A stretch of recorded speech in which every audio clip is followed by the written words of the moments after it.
once when I was a few younger than I am now. I was selling a lot of items my daughter brought home from college she no longer needed. One item was a microwave in great condition.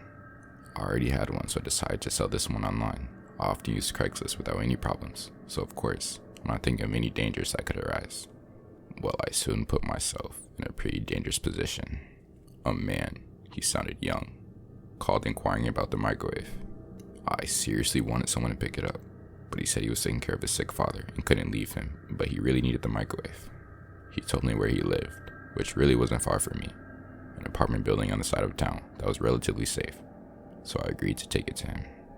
Once I arrived to the building, he asked if I could bring it up to him. I said no, it was too heavy. He said he could not leave the apartment and I was going to have to bring it up. Well, at this point, I just wanted my money and to leave, so I agreed to that. There I went, hauling it up the stairs. Luckily, it wasn't one of the very large ones, but still, it was an inconvenience to me. Once I got to his apartment door, I saw him, a man in his mid to late 30s, standing there with shorts and a muscle tank top shirt on.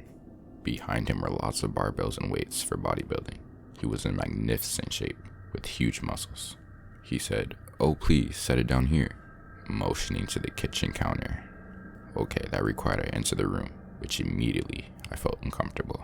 He then proceeded to inform me that actually he couldn't come for the microwave because he was on house arrest after serving 15 years in prison. I had parked beyond his permitted perimeters, and he couldn't make it out to my car.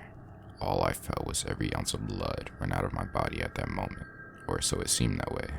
He was alone. There was no one there he was caring for, no sick father. He just lied to me about that to get me up here, and now I'm alone in an apartment with a felon, right out of prison, who could snap my neck like a twig if you even should think about it. I mumbled something like, "Oh well, here you go, delivered," slowly inching my way towards the door. He said, "Hold on, let me get your money," and went to the other room, just quick enough to retrieve the money. I almost ran out, but I had a strange feeling that I shouldn't do that. Just remain calm and act like all is okay, and then leave ASAP. He handed me the money and then started to chit-chat for a bit. I listened for a sec and got to the door somehow. When I turned to leave, he quickly said, "Oh, it won't turn on. How do you work it? Can you show me?" So I had to turn around and go back in, terrified, but try not to look terrified. Somehow, I kept my cool and said, "Oh, you just press this, this and that." And to my great relief, it came on and he chuckled, saying he was not good with appliances. Okay, so he was being nice, but something just felt off. I made it back to the door and almost ran to the stairs, but forced myself to walk slow as to not alarm him. I felt like if I did, it would make him mad. I heard an uncomfortable laugh behind me. I didn't turn around to engage. I just kept walking down the stairs till I was at the bottom and could breathe again. I soon saw other people as I left and felt better. What was I thinking? I couldn't believe I had placed myself in that position. Sure, he didn't do anything physical to me, but he did lie to get me there. Who knows what else he was capable of? When I think of all the possible scenarios that could have gone down had I not been cool-headed, I think he may have attacked me, and who would know? Not a soul. I hadn't told anyone at home where I was going. Yes, I'd be missing, probably for days, maybe even months before found, if ever. To this day, I still get this scary feeling in my gut just thinking about what could have happened to me if I had been taken by surprise while alone with this man. Never again. Never again.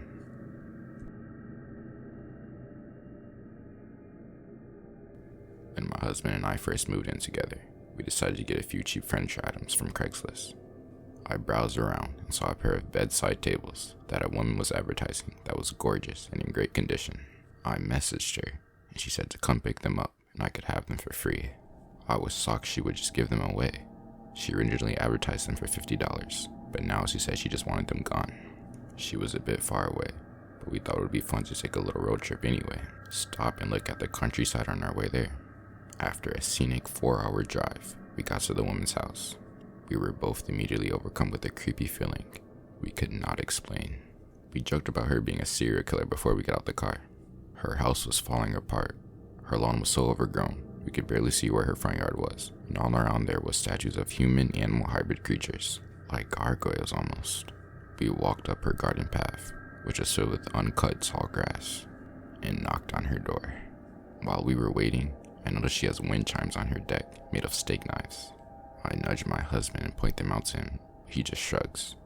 Maybe she's into craft or something, we thought. I've seen similar wind chimes with spoons, so it wasn't that weird, but definitely not something you see every day. She wasn't answering the door, so we knock on the door again, but there is still no answer. My husband squinted and looked through the tiny glass pane on the door, which is basically a mini window. He then made a strange face and suddenly said, "Let's go." My heart leaped into my throat, and we quickly made our way back through her creepy front yard, back into our car, and drove away. I was so confused. I really wanted those tables, but I was also scared of what he had seen. I asked him what was wrong. He said when he looked into the glass pane, he saw a woman staring back at him with a crazy smile. He said she was honestly the most frightening looking person he had ever seen. I asked him why was she so scary looking, and he said her eyes and mouth were so big, she didn't look real. I'm scared to think what she would have done to us if we hadn't left. Please, be careful on Craigslist.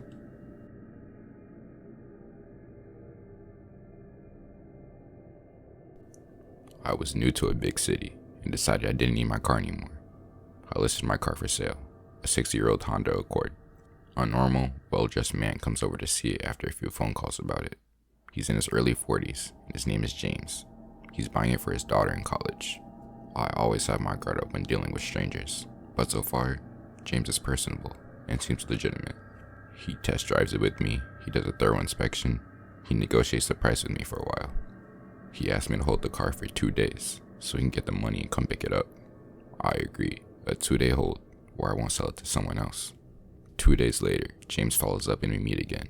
Midday, normal neighborhood in an urban city. James and I test drive the car one more time. He gives me a Chase Bank cashier's check, which I said was fine. I tell him he needs to come to the bank with me to cash his check and to get the title notarized over to him. This is when he starts acting nervous. We're pulled over on the side of my street discussing this. James in the driver's seat and me as the passenger. I figured if he was going to steal my car, he would have 2 days earlier. Now, I'm fairly comfortable with him. He asked me to do one more car inspection with him. Then, we'd go to the bank. I agree, but I'm very set on doing the transaction at the bank. As we both get out to inspect the car again, he jumps back in and floors it down the road as I try to get back in with him. He pulls away quicker than I can react, passenger door wide open. I tried to run after him, and then I realized I'm not as fast as the car. There are bystanders there, and I hysterically asked someone to call 911. One guy does. I had my phone, but my adrenaline was through the roof, and I didn't even think of it. As I'm on the phone with dispatch, an undercover cop car with 2 officers pull out of an alley 5 feet from me. I wave them down and hysterically explain my story.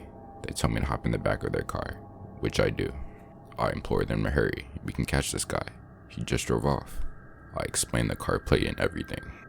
They assure me that they will not go on a high-speed chase with me in their car, but will radio it to all surrounding officers, which they do.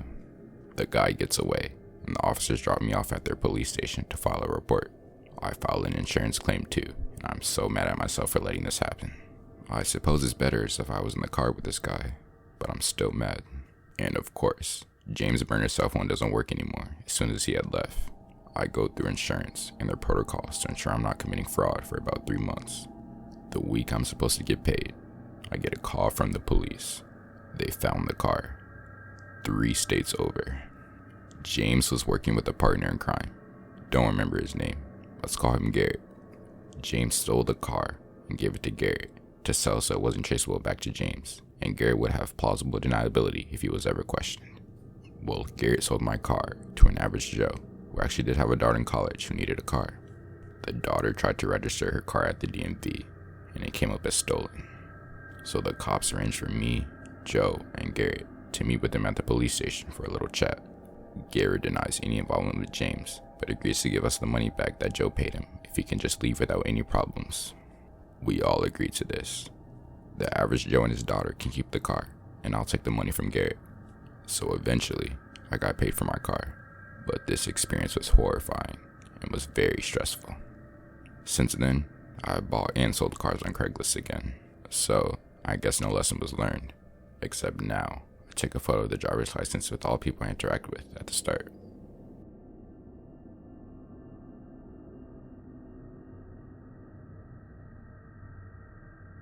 A few years back when I was in college, I was selling the previous semester's required books on Craigslist. I was a college student, so I definitely needed whatever cash I can make from them. Anyways, I got a few offers, but they never went through, and at this point, I was getting pretty desperate. I had to sell those books as soon as possible because the authors would usually release a new edition every year or so. I get this text message from a person who says they want to buy all my books. I simply assumed the individual was going for the same certificate as me and required the same books for those professors. Looking back, I was a complete idiot. At first, this person wanted to meet up at my place. I was desperate, but not completely stupid. I instantly objected and offered a more suitable location, such as the campus. The person said they lived in the opposite direction and said it would be preferable if we could meet halfway. I figured it was another poor college student who couldn't spend much on gas. I agreed and sent a location that seemed to be public enough. I chose a gas station as I didn't know the area that much. I requested we meet anytime from 12 to 3 p.m. simply because I had night classes to study for and attend at 7 p.m. I also don't like meeting up with strangers during dusk or nighttime. The day of, I get about 10 texts from the person, constantly apologizing that they can't make it in that time frame, and begged me to meet at 5:30 p.m. I genuinely felt bad for the individual and accepted, even though it was cutting close to both my class and I wanted to deal in the night. It was getting dark around 6 p.m. during then. I ended up driving the 20 minutes to get to the gas station, and I arrived a little early, around 5:15. I was reviewing some notes for class, and then I got the text. He said, "Hey, I can't make it to our meetup spot. Can we meet here instead?" I looked on my map, and it was an auto body repair shop that stayed open until 8 p.m. I figured, why not? But noticed it was another 10 minutes out. I told him yes, and drove out there. Now, I didn't know the area we were meeting in, but it had a ton of one-way streets and back alleys. Creeped me out to the max. I arrived at the destination, only to find out that it was in the alley behind the shop. Not only that, but it was on a one-way street, nighttime, and located in a not-so-good neighborhood. I text this person asking where they are and that I'm going to be late for class. No response. I didn't receive a response until another 10 minutes later. All it said was, "I'm almost there." At this point, I'm beyond ticked off and just focused on checking how bad traffic was to get back. I received a ton more texts from the person saying, "Almost there, almost there." It was at that point where a completely blacked out SUV rose up coming from down the street. From the wrong way, with headlights completely off.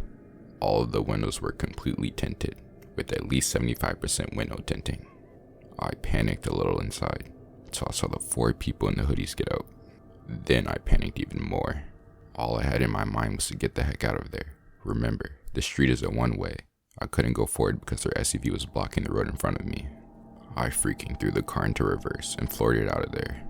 Once I got to the T intersection of that street, I looked at them for a split second, and they just stood there, with hoods hanging over their eyes. I figured it wasn't worth the risk of $100 and just left.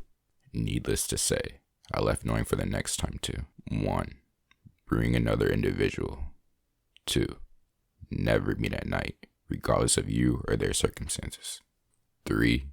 Meet in a well-known area. Do your research. And 4. Do not risk your life for some extra change.